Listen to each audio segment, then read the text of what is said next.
Subscribe to our channel by clicking the subscribe button. Click the bell button and enjoy the latest uploads from our channel. बिस्मिल्लाहिर्रहमानिर्रहीम। Life skill TV के नाज़रीन के लिए हम सफ़र Karbala की दास्तान की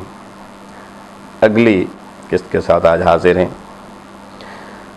सय्यदुश्शुहदा इमाम हुसैन अलैहिस्सलाम करबला की वादी में सकूनत अख्तियार कर चुके, वाज़ व नसीहत घर वालों को हो चुका, और इसके बाद उबैदुल्लाह इब्न ज़ियाद को जब इल्म हुआ कि आप करबला में पहुंच गए 2 मुहर्रम को, तो उसने उस तक फिर यहाँ से कासिद ने जो पैगाम पहुँचाया जो 3 मुहर्रम की शाम तक पहुँचा, उसने कूफा से फिर उसका एक जवाब तहरीर किया। वो जवाब 4 मुहर्रमुल हराम को मैदान करबला में इमाम हुसैन अलैहिस्सलाम तक पहुँचाया गया। यहाँ से इस पैगाम को मैं नाज़रीन तक पेश करने से पहले ये ज़रूरी समझता हूँ कि ये जुमला भी आपकी खिदमत में पेश कर दूँ कि वो लोग जो कहते हैं इब्न ज़ियाद और यज़ीद बुनियादी तौर पर हुसैन अलैहिस्सलाम को शहीद करने के हक़ में नहीं थे, ये बाकियों की गलती से हुआ। इस ख़त की इबारत को अगर आप देखें तो मेरा ख़्याल है ऐसे जो नादान दोस्त हैं उनकी नादानी दूर हो जानी चाहिए। इसमें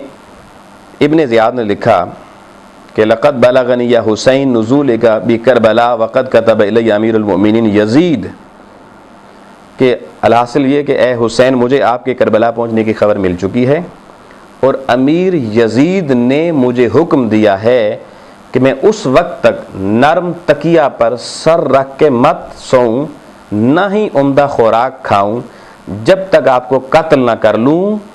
मगर ये कि आप मेरे या यजीद के हक़ पर बैत ना कर लें। यानी 2 ही ऑप्शन हैं,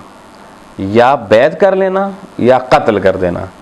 और उबैदुल्लाह इब्न ज़ियाद लिखता है कि मुझे अमीर यजीद का ये हुक्म है। अब यजीद का हुक्म तो इससे साबित हो गया, और अगर उबैदुल्लाह इब्न ज़ियाद इसमें वो कहता जी मेरी राय शामिल नहीं है, तो वो लिख देता कि अमीर के हुक्म में मेरी राय नहीं है। उसने भी कहा मैं भी इसी पे अमल करने जा रहा हूँ। लिहाजा ऐसा कहना मुतलकन दिफा यजीद या दिफा इब्न ज़ियाद ये घराना रसूल सल्लल्लाहु अलैहि वसल्लम के साथ बदरजहा एक और जुल्म है, और ऐसे ज़ालिमों का अंजाम भी बरोज़े हश्र यजीद और इब्न ज़ियाद के साथ यकीनन होगा।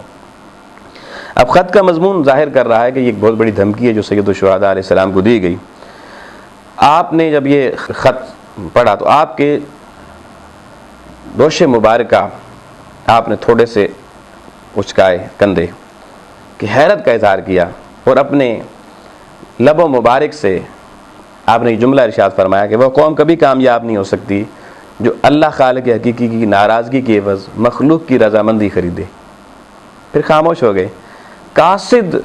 ने कहा जी ख़त का जवाब लिख के दें, तो इमाम हुसैन अलैहिस्सलातु वस्सलाम ने फरमाया मेरे पास इस ख़त का कोई जवाब नहीं है। ऐसा शख्स जिसने ये ख़त लिखा है या लिखवाने वाला, वो सिर्फ अज़ाब खुदाबंदी का मुस्तहिक है। बस कासिद वापस चला गया। जब कासिद वापस उबैदुल्लाह इब्न ज़ियाद के पास पहुंचा और आपका ये पैगाम दिया कि आपकी कातराना धमकियों से तो वो मरूब नहीं हुए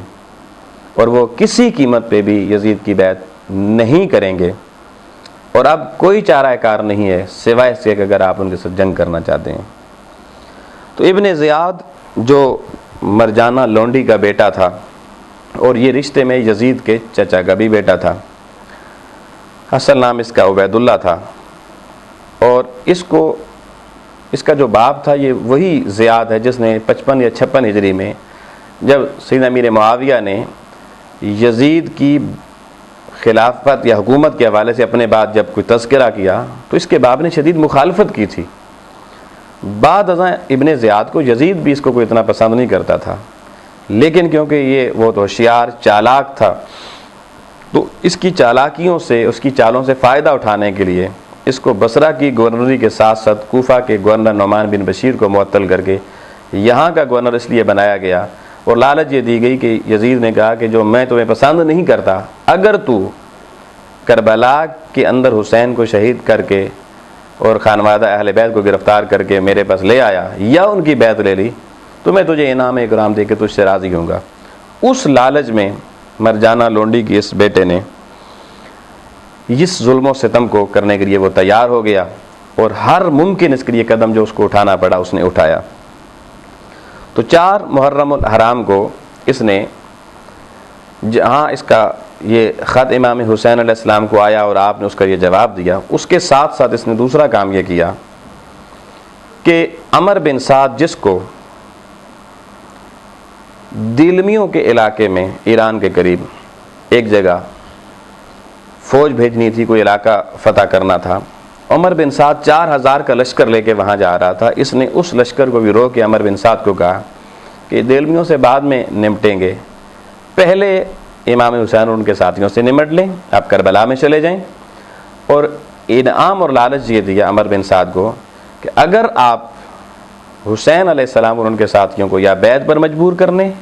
یا شہید کرنے میں کامیاب ہو گئے تو ہم آپ کو وہ رے کی پوری حکومت دے دیں گے۔ تو ایک طرف اب حکومت کی لالچ تھی، ایک طرف سید الشہداء امام حسین اور ان کے ساتھی۔ اب عمر بن سعد کو یہ فیصلہ کرنا تھا، تو عمر بن سعد 4000 کا لشکر لے کے جو جا رہا تھا، پہلے تو اس نے جواب دیا ابن زیاد کو کہ میں ادھر نہیں، میں اپنی منزل کی طرف جاؤں گا، لیکن جب اس نے لالچ دیا اور کہا نہیں میرا حکم ہے آپ نے ادھر جانا ہے، تو وہ سوچ میں پڑا، اور سوچنے کے بعد وہ 4000 کا لشکر کو لے کر جو مقام حمام آئین تک پہنچا تھا، وہاں سے وہ واپس کربلا کی طرف روانہ ہو گیا۔ اور یہ عمر بن سعد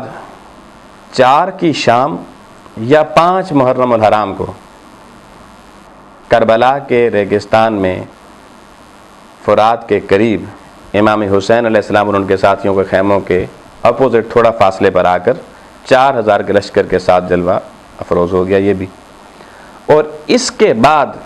عمر بن سعد اور سید الشہداء امام حسین علیہ السلام کے درمیان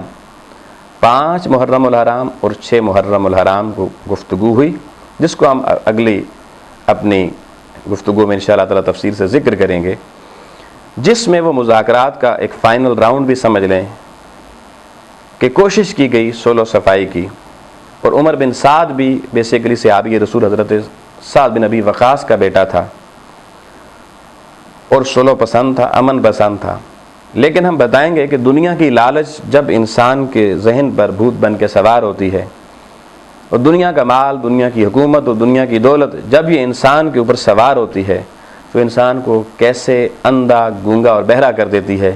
کہ پھر انسان دنیا تو دنیا، دین اور ایمان کو بھی کس طریقے سے داؤ پہ لگاتا ہے۔ انشاءاللہ تعالی ہم اپنی گفتگو میں اس کی وضاحت کریں گے۔ اللہ کریم کی بارگاہ میں دعا ہے مالک سید الشہداء امام حسین علیہ السلام کے خوبصورت گھرانے کی محبت کا صدقہ ہمیں رائے حق نصیب فرمائے۔ وآخر دعوانا ان الحمدللہ رب العالمین۔